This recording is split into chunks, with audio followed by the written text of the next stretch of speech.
Would you like to introduce yourself first? Okay, my name is Melhem Al-Adas. Um, uh, I'm a teacher of English language. I've been teaching for about 17 years.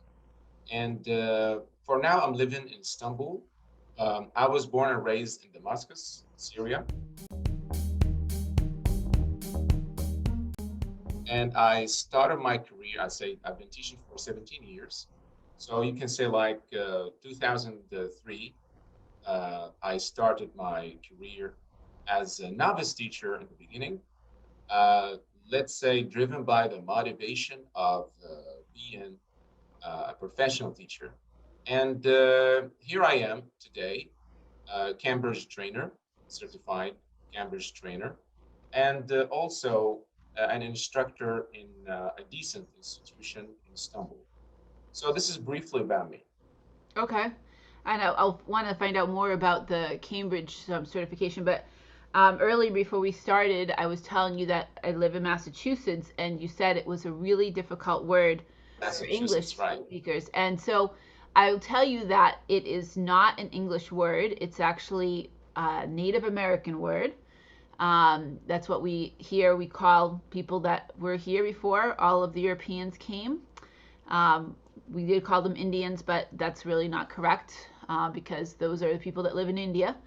And so we have lots of words here and lots of cities and street names that are all named for Native American words or tribes. Like, let me try to think of some of them. Like, well, Nantucket is one of the words. Like, Nantucket is an island off of Cape Cod, and we have Wampanoag, and Wampanoag is one of the names of the tribes and all that. So we have lots of different words that are probably hard for people to pronounce because they're not English words. And Massachusetts is one of them. It's one of these. I'm not exactly sure what it means, but it's definitely not an English word. It's Um, nice to hear that. yeah, Thank you for adding this piece of information to me. Thank you. yeah. But I also would like to know more about your Cambridge. Is it a Cambridge certificate or a Cambridge you had recently gotten that as Okay, well? well, that's a good question. Let me tell you something. In my country, Damascus, in my city, when I started working, it wasn't, you can say like, it wasn't needed back then because once you can communicate in English very well, so you can teach, right? But later on, when I started working in, I'd say, decent institutions, so it's kind of requirement for many reasons. The first thing, it's like kind of a driving license. It's you by having this certificate, um, you give that sense that you know how to teach, you know how to lead the class that you are teaching to the objectives uh, of the institution. Okay, so then like when I got it like to 2019, and it was a great journey to discover many methodologies of teaching and theoretically speaking, you know, when you have the practical experience in teaching and you kind of review, right? Review the theoretical part and you see like where you are now. Like your experience matches the theories you're learning or not. So for me, when I got the TOT, it was a great achievement, a milestone in my career, because I've learned that I'm going well. This is number one. I'm in the right direction teaching. And it's about how to, let's say, train teachers to become great instructors. So, and I've started some courses related to TESOL and like other, let's say, courses related to teaching skills and stuff. But for the most part, I'm saying now, all these certificates are nothing if you don't have the real passion, number one, the real, I don't want to say motivation, I would say passion. You want to become a teacher or someone who helps learners to become fluent and good speakers. As you can notice here, that I've never been to United States before. I was born and raised in Damascus, and many people ask me this question: have you been to United States? So you speak kind of like Americans, or the accent is good and stuff. And I feel like this is, let me say, that's a good impression. Let's say it. And more to the point, this is gonna be a confirmation that you are doing well. Number two, but that's why, you know, when I started teaching, I was really specific about the proper pronunciation of words, and that helped me to become, let's say, a qualified teacher, as my professors and colleagues say. But I'm still learning, and this is another point. Okay, I'm still learning a lot because it's like kind of ocean that maybe I've got some drops of this ocean, like this knowledge. I mean, the language itself, it's kind of mystery you are discovering. Like today, I've learned something Massachusetts. It's kind of, it's not an English word. It's kind of Indian, you know. So we are learning every day. We are learning and internalize what we have learned in our, let's say, personality, knowledge, and we go on and we try to convey what we have learned to others in the best and the simplest way that would help them to nurture and become what they want to be, right? So, talking a little bit more about it, my objective when I started teaching, besides it's something related to good financial income that you get, it's a message you deliver to others, right? That if you really want to win and learn a language, you gotta dedicate yourself to it. Otherwise, it will be a waste of time. And now, like, thanks for having me today to talk a little bit about it, because when I started my YouTube channel, it was the idea that I was talking to a student, and then we were talking about the difficulties and hardship of learning and stuff like this, something related to these topics. And then I've decided to start my YouTube channel just to prove that you can learn English by yourself. You can practice English by yourself. That's why today we have many YouTube channels. You are helping tons of people to learn English without being in the United States or UK or somewhere else, right? Mm-hmm. They might be in Madagascar, Tanzania, or other countries and listening to you and learn. So we are doing a great job. We are doing a great job because we are not just motivating people to become great speakers or good English learners, but we are telling, let's say, we are telling them that you can learn English by yourself. You just have to focus and have the right passion and set some goals in order to achieve them in your life, right? And by the way, like it works. It works because I've got a lot of good feedback from many people. They want to learn from different countries, and especially in India and Pakistan, these developing countries that, for some reasons, financially speaking, they can't sometimes pay money to get enrolled in some courses. So you, on your platform, you are providing them with this opportunity. Here you go. It's for free. Just go and learn and have your notebook, take notes, and listen to us, and you can learn. So one of the things I like about Dream in English, like one time you said, it's comprehensible input method. So, and today I'd like also to ask you to tell me a little bit about what do you mean exactly by, I know what you mean by it, but I want also let's say viewers and people to know a little bit about the comprehensible input method that I do believe in it and I'm following it. Yeah. Okay, so would you please explain a little bit about it? Definitely. I got the idea from Pablo, who has Dreaming Spanish, and he discovered it. It was actually really kind of written about a lot from the first time in the 1970s.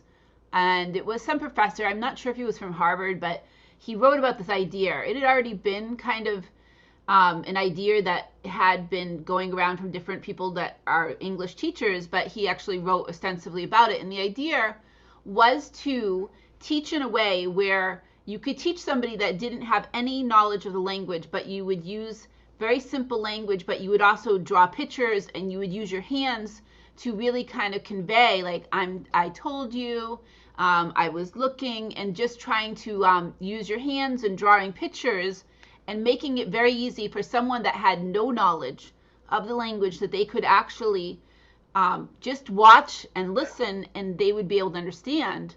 And there's like, I don't remember the name of the particular guy, but he had a video that's, filmed in 1970s, but it's out there on YouTube if you look it up. And he's actually doing a presentation, and he speaks, I believe he speaks in Japanese, and the first time he just speaks really fast. And then he asks anybody, can they understand? And they couldn't understand anything. But then when he slowed down and he used his hands and he drew some pictures, then you could start to understand some of those words. And so when I was trying to learn Spanish, I was watching lots of different YouTube people teaching Spanish, and I discovered Pablo, who was doing this, drawing pictures, and he was using his hands. He was like, I'm like, oh, I was scared, or whatever kind of expressions and hand gestures and pictures, where body language gestures. Body language gestures, right? So I could understand. Now I already had some knowledge in the language, but like my daughter, who didn't have any knowledge in the language, she could watch it and understand and start picking up the language just by watching and not focusing on any grammar. So that's really the idea of it. And the idea is just to immerse yourself in as much of this as possible. And I've done it I've been doing this YouTube channel for 2 years, but I actually have started to work with somebody that lives in Colombia, and she really has a very low level of being able to speak and understand English. So I'll do the same kind of thing. Like, we'll be on Zoom, and I will basically be drawing some pictures, or I will be using my hands to kind of explain, and that way she can kind of understand what I'm talking about. So it's kind of like testing it in another way, where, okay, I'm making these videos, but can I test it out with somebody that's right there on the other side of the computer screen and see if it works as well. So that's the idea of the comprehensible input method. And the idea is, like, I have no qualification except that I'm a native speaker. Here we have different, like, I have a friend, he's a teacher, but he also has a certificate in ESL, which is English as a Second Language, and he teaches English. He was teaching one-on-one with people before the pandemic, but I think now he will teach online.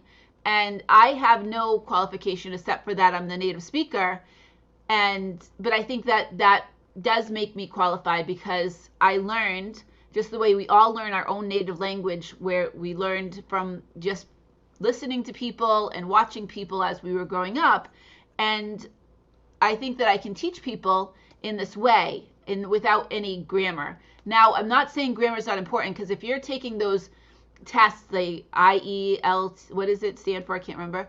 But in any case, you have taken the test so you can try to, like, study in the United States or Britain or whatnot. You got to get certain grades, and you have to know the grammar. So I'm not saying you don't need grammar, but if you want to learn how to speak English, to speak and understand and communicate, you can learn this without focusing on the grammar, if that makes sense. It makes sense. It makes sense, actually. And I want to add some points. Thanks a lot for elaborating on your method. Let me tell you something. You said my qualification is I'm a native English speaker, which is like something that learners need, actually, for many reasons. Number one, I say pronunciation. So I categorize it. Like, number one, pronunciation. You can't be a good teacher if you mispronounce many words. And when it comes to pronunciation, as you know, we have, like, number one, to know, as someone who is studying, learning day after day, I'm learning new things. You got to know how many syllables, the stress, intonation, and everything related to the word, how you pronounce it and how you put it together in a sentence and stuff like this, right? What have you. But the point is, what I have discovered recently, and no matter what you do, even if you teach some people, like, for 5-10 years, let's say, you might find that there's kind of like progress in their, let's say, writing, okay, reading skills, listening, or even like, let's say, communicating, speaking. But they they wouldn't be as good as those who acquired the English naturally. Because let me say something. When you get the spirit, absorb the spirit of the language in your soul, in your mind, and you start expressing yourself naturally, regardless your mistakes. Okay, you might make tons of mistakes in the beginning, but you got the spirit, right? When I have some students like this, like let me say those who acquired English naturally, they are non-native speakers, my Arabs or Turks or other nationalities, but they speak like Americans. Why? Because they love it, and maybe they have been, for some reasons, like they've been in, let's say, English atmosphere. Okay, their parents have created kind of English atmosphere for them, and they didn't teach them directly, right? And you said something like, as a baby. That's right. You know, like babies learn English like this, and then they will never forget it. They will go on. It's like part of them. It's a second part of their nature. So this is a project to make English or other languages. Let's like speak here about English.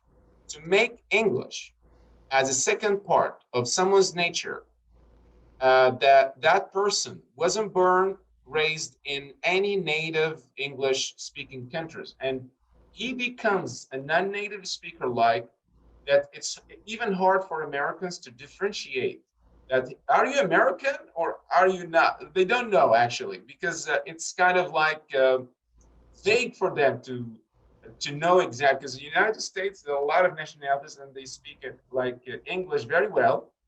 They're not conservative to like language, so they express themselves. They don't care about grammar. And I love American English for that reason. Like, this is another point, we might talk about it later.